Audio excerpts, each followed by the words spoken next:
With the nation's attention tuned into the presidential impeachment hearings this week on Capitol Hill, we wanted to see how it is playing out with some local students. Many of them will be voting for the first time ever in 2020, and what happens in Washington could affect the vote.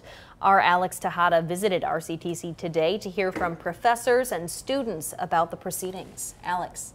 Well, Tom, Caitlin, just two presidents in our nation's history have been impeached. Andrew Johnson in the aftermath of the Civil War and Bill Clinton during his second term. So while impeachment is not unprecedented, it's the first time in these students' lifetimes that such hearings are even taking place. The process of impeachment is more complicated than many people might think. Impeachment does not mean removal. The impeachment process is simply charging the president with wrongdoing. The House only needs a majority vote to impeach the president, but for him to be removed from office, there must be a 2/3 vote in the Senate.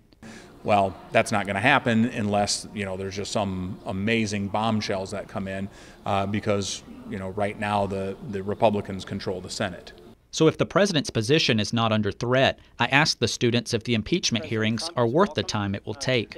I can definitely understand where people say it may be a waste of time due to the timing and how short of the thing in the next re-election.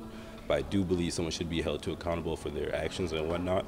If they find enough, then yes, he should go ahead and be impeached. But it's kind of a bad thing that the country has to listen to it every single day. He is our president of the United States, and you're going to have to deal with that no matter what.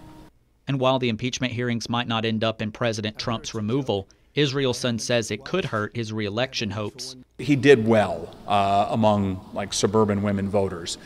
Right now what we're seeing is a big chunk of them are peeling away. It may very well have been a mistake by Trump, sort of believing that there's this corruption here.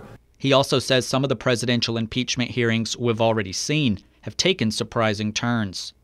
Wait and see if there is that moment that, takes everyone by surprise. So there's just a whole lot right now to still play out. Israelson believes that the hearing will wrap up before Christmas and that the president's tax returns could play a part. Live in the studio, Alex Tejada, KTTC News. Thanks, Alex.